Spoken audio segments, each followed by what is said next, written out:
ನಮಸ್ತೆ ಸ್ನೇಹಿತರೆ. ಮಾಘಪುರಾಣದ 26ನೇ ಅಧ್ಯಾಯ. ವಿಶೃಂಖುಲನು ಮಾಘವ್ರತ ಮಾಡಿ ಪವಿತ್ರನಾದದ್ದು. ವಿಶೃಂಖುಲ, ನಿಜಕ್ಕೂ ನೀನೇ ಧನ್ಯನು. ನಿನ್ನ ತೇಜಸ್ಸೇ ನಿನ್ನ ಪುಣ್ಯ ಸಂಪಾದನೆ ಬಗ್ಗೆ ಹೇಳುತ್ತಿದೆ. ನೀನು ಪಾಪಗಳಿಂದ ಬಿಡುಗಡೆ ಹೊಂದಿರುವೆ.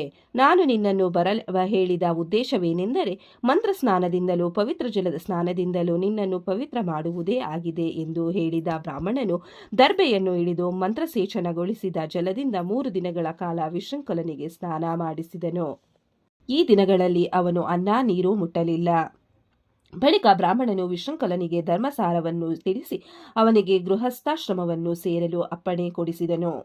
ವಿಶೃಂಖುಲ, ನೀನು ಬ್ರಾಹ್ಮಣನು. ನಿತ್ಯ ಕರ್ಮಗಳನ್ನು ಯಾವುದೇ ಕಾರಣಕ್ಕೂ ಬಿಡಬಾರದು. ಸಂಯಮಿಯಾಗಿದ್ದು ಭಗವಾರಾಧನೆ ಮಾಡಬೇಕು. ಪರಸ್ತ್ರೀಯರಲ್ಲಿ ಅನುರಕ್ತನಾಗಬಾರದು. ಅನ್ಯರನ್ನು ಕಂಡು ಅಸಹ್ಯ ಪಡಬೇಡ. ಆತ್ಮಸ್ತುತಿ ಮಾಡಿಕೊಳ್ಳಬೇಡ. ನಿನ್ನಲ್ಲಿ ಆಶ್ರಯ ಕೋರಿ ಬಂದ ಅತಿಥಿಗಳನ್ನು ಆದರಿಸು. ಪಿತೃಗಳಿಗೆ ಸಲ್ಲಿಸಬೇಕಾದದ್ದನ್ನು ಶ್ರದ್ಧಾ ಕರ್ಮಗಳ ಮೂಲಕ ಮಾಡುವಂತವನಾಗು. ಧರ್ಮಶಾಸ್ತ್ರಗಳನ್ನೋದಿ ಜ್ಞಾನವನ್ನು ಸಂಪಾದಿಸು. ಶ್ರೀಹರಿಯನ್ನು ಪೂಜಿಸು. ಹರಿನಾಮವನ್ನು ಉಚ್ಚಾರಿಸುತ್ತಾ ಶ್ರೀಹರಿಯನ್ನು ತುಳಸಿ ದಳದಿಂದ ಪೂಜಿಸು. ಬಿಲ್ವಪತ್ರೆಯಿಂದ ಶಂಕರನನ್ನು ಪೂಜಿಸು. 1 ದಿನವೂ ಪೂಜೆ ತಪ್ಪಿಸಬೇಡ. ಮನಸ್ಸನ್ನು ಬಿಗಿ ಹಿಡಿದು ಹರಿಷಡ್ವರ್ಗಗಳನ್ನು ಜಯಿಸು. ದಾನ ಧರ್ಮಗಳನ್ನು ಮಾಡು. ಮಾಘಸ್ನಾನ ತಪ್ಪಿಸಬೇಡ. ಪ್ರತಿ ಮಾಘ ಮಾಸದಲ್ಲಿ ಸೂರ್ಯೋದಯ ಕಾಲದಲ್ಲಿ ಮಾಘಸ್ನಾನ ಮಾಡಿ ಶ್ರೀಹರಿಯನ್ನು ಪೂಜಿಸಿ ಮಾಘಪುರಾಣ ಶ್ರವಣ ಮಾಡು. ಇದರಿಂದ ನಿನ್ನ ಸಮಸ್ತ ಪಾಪಗಳು ನಾಶವಾಗುತ್ತವೆ. ಮಾಘವ್ರತವು 100 ಅಶ್ವಮೇಧ ಯಾಗಗಳಿಗೂ ಯಜ್ಞಗಳಿಗೂ ಸಮಾನಾಗಿರುತ್ತದೆ. ಮಾಘಾಧಿಪತಿಯಾದ ಮಾಧವನ ಸೇವೆ ಮಾಡಿ ಕಡೆಗೆ ವಿಷ್ಣು ಸಾಯುಜ್ಯವನ್ನು ಹೊಂದು ಎಂದು ಹೇಳಿ ಬೀಳ್ಕೊಟ್ಟನು. ಬ್ರಾಹ್ಮಣನ ಮಾತಿಗೆ ಇಲ್ಲವೆನ್ನದೆ ವಿಶೃಂಖುಲನು ತನ್ನ ಊರಿಗೆ ಮರಳಿ ಗೃಹಸ್ಥಾಶ್ರಮವನ್ನು ಪುನಃ ಸ್ವೀಕರಿಸಿದನು.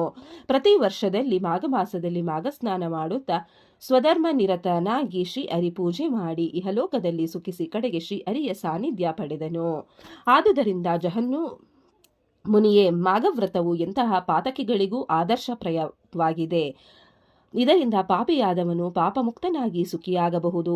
ಬಾಯಿ ಮಾತಿಗೂ ಮಾಘಸ್ನಾನ ಮಾಡುವುದಿಲ್ಲ ಎನ್ನಬಾರದು. ಮಾಘಸ್ನಾನ ಪವಿತ್ರವಾದದ್ದಾಗಿದೆ. ಮಾಘಸ್ನಾನ ಮಾಡದವನು ನರಕದಲ್ಲಿ ತೊಳಲಾಡಬೇಕಾಗುತ್ತದೆ. ಮಾಘಸ್ನಾನ ಮಾಡಿದವನು ಎಲ್ಲಾ ಸುಖಗಳನ್ನು ಅನುಭವಿಸಿ ಕಡೆಗೆ ಶ್ರೀಹರಿಗೆ ಸಮೀಪನಾಗುತ್ತಾನೆ ಎಂದು ಹೇಳಿದನು. ಇಲ್ಲಿಗೆ 26ನೆಯ ಅಧ್ಯಾಯವು ಮುಕ್ತಾಯಗೊಂಡಿತು. ಈ ಅಧ್ಯಾಯವನ್ನು ಓದಿದವರಿಗೂ ಕೇಳಿದವರಿಗೂ ಶ್ರವಣ ಮಾಡಿದವರಿಗೂ ಆ ಭಗವಂತ ಒಳ್ಳೆಯದನ್ನು ಮಾಡಲಿ. ಓಂ ನಮೋ ಭಗವತೆ ವಾಸುದೇವಾಯ ನಮಃ. ಓಂ ನಮಃ ಶಿವಾಯ. ಧನ್ಯವಾದಗಳು ಸ್ನೇಹಿತರೆ. ವಿಡಿಯೋ ನೋಡಿಕ್ಕೆ ಎಲ್ಲರಿಗೂ ಧನ್ಯವಾದಗಳು. ನಿಮಗೆ ಈ ವಿಡಿಯೋ ಇಷ್ಟ ಆಗಿದ್ರೆ ಪ್ಲೀಸ್ ಒಂದು ಲೈಕ್ ಮಾಡಿ. ನೆಕ್ಸ್ಟ್ ಇನ್ನು ಜಾಸ್ತಿ ವಿಡಿಯೋ ಹಾಕ್ತೀವಿ. ಹಾಗೆ ನಿಮ್ಮ ಫ್ರೆಂಡ್ಸ್ಗೆ ಶೇರ್ ಮಾಡಿ ಮತ್ತೆ ಸಬ್ಸ್ಕ್ರೈಬ್ ಮಾಡಿ. Thank you very much.